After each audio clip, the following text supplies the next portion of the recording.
Our next question, Jim, sent to CornyDriveThru at gmail.com from Charlie in Starkville, Mississippi.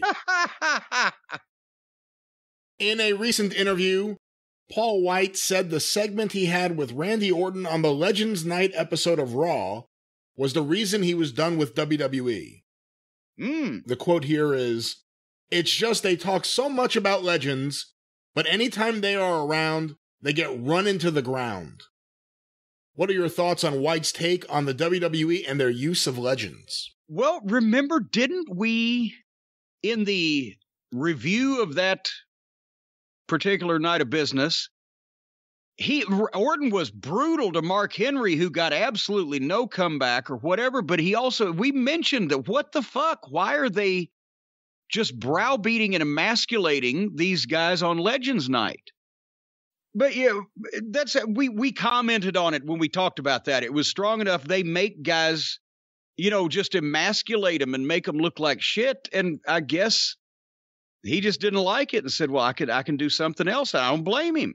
Because I've never understood every time that I have brought back a legend in wrestling in whatever venue, whether it be Smoky Mountain Wrestling, whether it be Ohio Valley Wrestling, whether it be Ring of Honor, and promoted them and presented them as a big deal, it always drew, it always sold, it always got interest. People always liked the segments, whatever they were.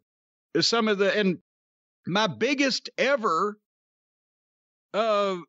Smoky Mountain Wrestling events and biggest ever OVW events were built around, in large part, a legend, either a legend ceremony or a legend featured on the event, or bringing back a big name from the past to wrestle or just to be there. And so I don't know why they go the complete opposite way. They have something, it's almost foolproof that these guys are worth money, and then they bring them back and they either throw them out in a clump so it's meaningless, or they emasculate them once they get there, or they give them nothing to do. And that's just stupid. Wrestling legends stay over longer than anybody, or traditionally have. They're not making any more wrestling legends now. Which one of these guys on TV right now you think is going to be over in 30 years? 30 years? Oh, boy. Yeah, if anybody even remembers any of them. None of them. In 30 years, what's TV? Yeah, well, in 30 years, what's wrestling is honestly is the problem. That's where we're headed. Because right now there's people that sometimes have, what's roller derby?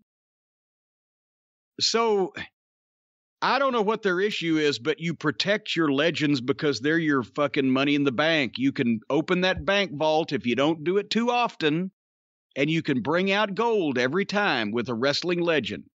And depending on the part of the country, you can go way back. I mean, for God's sake, in the Carolinas and Memphis, there's people that actually remember wrestlers that died before they were born because it was such a part of the fucking culture.